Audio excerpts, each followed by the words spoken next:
Welcome to Code from Zero, the channel where beginners become confident coders. Let's have some fun with coding in the real world. Subscribe and start coding today. Hello everyone. Today is our day 10 of 10 days website challenge. आज हमारा final day है and आज हम एक professional website बनाएंगे. अब तक हमने पढ़ा है कि हम एक पोर्टफोलियो कैसे बना सकते हैं, लैंडिंग पेज कैसे बना सकते हैं, हम एक साइन अप पेज कैसे बना सकते हैं एंड लास्ट क्लास में हमने पढ़ा था कि हम एक कन्वर्सेशन बार कैसे बना सकते हैं किसी भी वेबसाइट ओनर और एक क्लाइंट या फिर यूज़र के बीच में. आज हम एक प्रोफेशनल वेबसाइट बनाएंगे इंक्लूडिंग उससे के अंदर दो वेबसाइट होंगी, लाइक एक वेबसाइट के अंदर ही दो वेबसाइट होंगी. उस वेबसाइट पे क्या होगा, अगर आप लॉगिन पेज पे हमारा कोई भी पब्लिक उस पे लॉगिन करता है, पब्लिक यूज़र लॉगिन करता है तो पब्लिक यूज़र के हिसाब से शो होगा डैशबोर्ड. अगर हमारा एडमिन उस पर लॉगिन करता है अपने एडमिन आईडी पासवर्ड से तो एडमिन को अलग डेटाबेस शो होगा और उस डेटाबेस पे सारा लिखा होगा कि हमारा कब किस क्लाइंट ने हमें उसको हमारे वेबसाइट को एक्सेस किया था, कैसे उसने उसको यूज़ किया एंड उसका टाइम स्टैम्प क्या है एंड वो सारी चीज़ उसको शो होंगी. तो आज का जो प्रॉम्प्ट है वो आपको मेरे टेलीग्राम चैनल पे मिल जाएगा. And let's start with our day 10. Create a full professional business website with an admin dashboard using HTML, CSS, JavaScript and Node.js with Express. Public website should include a hero section, services about and a contact form. When users submit the contact form, save name, email, message and timestamp into a local file on the server. वो हमारे local file को server पे ही save करेगा, कहीं और save नहीं करेगा. And उस सर्वर पर उस लोकल फाइल को एक्सेस करने का सिर्फ एडमिन ही ऑथराइज्ड पर्सन होगा और कोई नहीं होगा. Create a secure admin page where only admin can log in and view all submitted message by reading data from the file. Design both public site and admin dashboard with clean modern and responsive UI.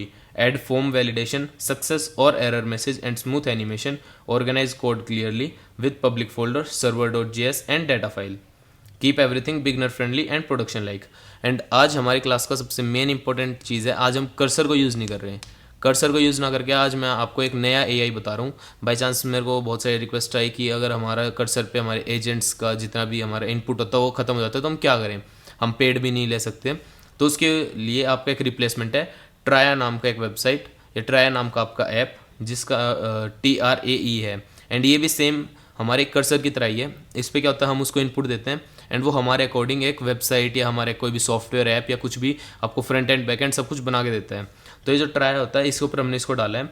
इसके बाद इसने क्या किया है, सबसे पहले तो इसने अपना थिंकिंग प्रोसेस डाला कि हम क्या करेंगे. उसके बाद अब इसने अपनी एक टू डू लिस्ट बनाई है कि हम सबसे पहले क्या करेंगे फिर उसके बाद क्या करेंगे. तो इस सारे में इसका है फर्स्ट स्टेप जो इसका होगा वो होगा initialize Node.js project and install dependencies. यानी कि पहले तो ये सारी चीज़ इंस्टॉल करेगा, उसके बाद ये फोल्डर्स को क्रिएट करेगा. मतलब कि जो भी उसका स्ट्रक्चर की पहले पब्लिक फोल्डर आएगा, देन उसके बाद कौन कौन सा फोल्डर आएगा, server.js कहाँ पर आएगा, वो सारी चीज़ें इंप्लीमेंट करेगा.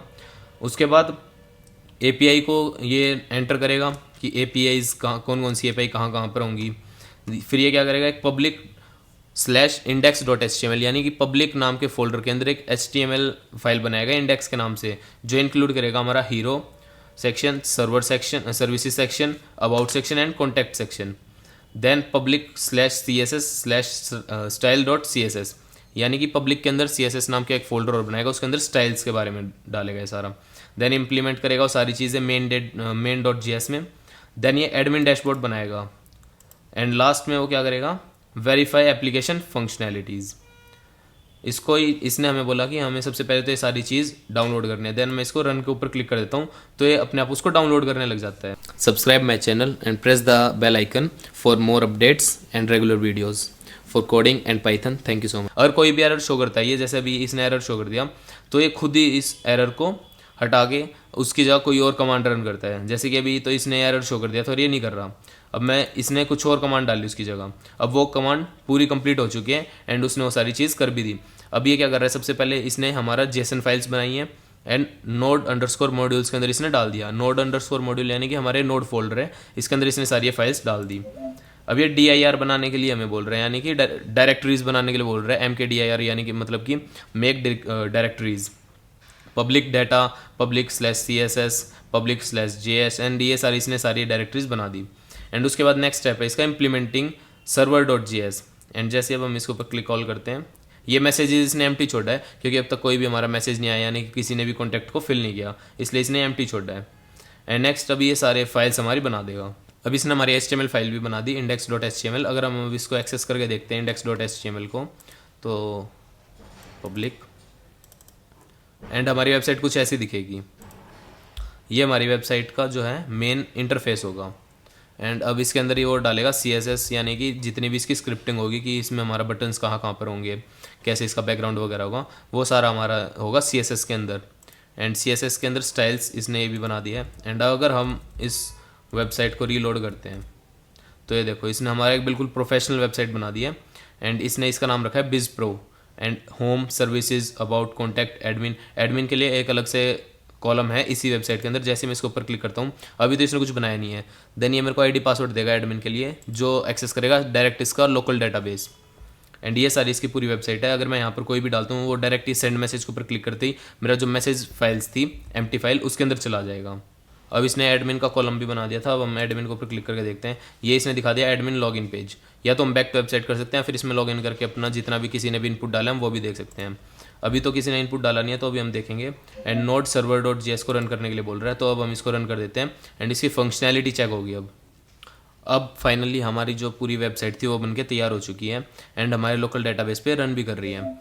एंड इसको देखने के लिए हम अपना वो लोकल डेटाबेस का जो भी इसने हमें लिंक दिया है उसको हम कॉपी करके अपने डायरेक्ट, या तो हम क्रोम पे पेस्ट कर सकते हैं, या फिर हम यहीं पे साइड बाय साइड उसको चला सकते हैं सिंगल क्लिक करके। उसके बाद हम जैसे इस पूरे को देखते हैं, ये हमारा तो एक प्रॉपर वेबसाइट बन चुकी है। हम इसको मेन अपने फ्रेम पे देखते हैं। ये हमारी वेबसाइट है, वी बिल्ड डिजिटल एक्सीलेंस, बिज प्रो इसका नाम रख दिया है इसने। And home services about contact, home तो बेसिकली हमारा यही है। देन सर्विसेज हमारी ये तीनों सर्विसेज होगी, web development, digital marketing and app design. About section में इसने अबाउट अस बता दिया। एंड कॉन्टैक्ट, जैसे कॉन्टैक्ट में मैं अपना नाम डालता हूँ एंड संभव, मेल ID में डाल देता हूँ abc@gmail.com, मैसेज में डाल देता हूँ हाय आई एम संभव, एंड मैं सेंड मैसेज करता हूँ तो मैसेज सेंड सक्सेसफुल। ये सारी चीज़ हो चुकी है। यहाँ पर इसने location, email ID and phone number भी गिवन है, ये इसने रैंडम जनरेट किया है। एंड उसके बाद जैसे ही मैं अपने एडमिन पे जाता हूँ, एडमिन में हमारा इसका है, एडमिन तो इसका हमारा यूज़र नेम है, एडमिन 123 हमारा पासवर्ड है। अब ये रीडायरेक्टिंग कर रहा है, इसने जो था हमारा रीडायरेक्ट कर दिया। टेस्ट यूज़र ये जो इसमें एंटर कर रखा है, ये मैंने अभी एंटर किया था इस वेबसाइट को चेक करने के लिए, टेस्ट करने के लिए। और अभी मैंने आपके सामने इसमें डाला है संभव@gmail.com, abc@gmail.com and high I am संभव। ये जो मैसेज है ये मैंने अभी डाला है। एंड यहाँ से मैं लॉग आउट कर सकता हूँ, वेलकम एडमिन। इसने एडमिन बिल्कुल हमें जैसा एडमिन चाहिए था वैसे ही दे दिया, इसने सारे मैसेजेस शो कर सकता है। एंड इसके बाद हम इसके अंदर कोई भी चेंजेस कर सकते हैं, तो यहाँ से हम लॉग आउट करके डायरेक्ट अपनी वेबसाइट पे भी जा सकते हैं। एंड एडमिन के लिए दोबारा लॉगिन करना पड़ेगा, हर कोई इसको एक्सेस नहीं कर सकता जब तक उसके पास ID या पासवर्ड नहीं होगा। एंड ऐसे ही हमारी इसने एक प्रॉपर वेबसाइट बना दी। आज हमने सीखा है कि हम एक दूसरे AI को यूज़ करके हम कैसे वेबसाइट बना सकते हैं, क्योंकि कर्सर AI में हमारी लिमिट्स होती हैं। लिमिट्स हमारे ट्राई में भी हैं, लेकिन जो लिमिट्स इसमें है वो कुछ ऐसी है कि अगर आपने कुछ लिमिट्स के बाद उसको एंटर किया है, लाइक इसमें आपने एंटर कर दिया 5-6 लिमिट्स एंटर कर दी, 5-6 आपने इसके अंदर इनपुट दे दिए, तो उसके बाद ये आपको रेस्पॉन्स करना स्लो कर देता है, बंद नहीं करता, ये आपको रेस्पॉन्स स्लो कर देता है। एंड उस रेस्पॉन्स स्लो करने की वजह से काम तो करता है लेकिन बहुत स्लो काम करता है। तो आप इन दोनों को यूज़ कर सकते हो। आपको ये प्रॉम्प्ट मेरे टेलीग्राम चैनल पे मिल जाएगा। And thank you so much, stay connected for more videos.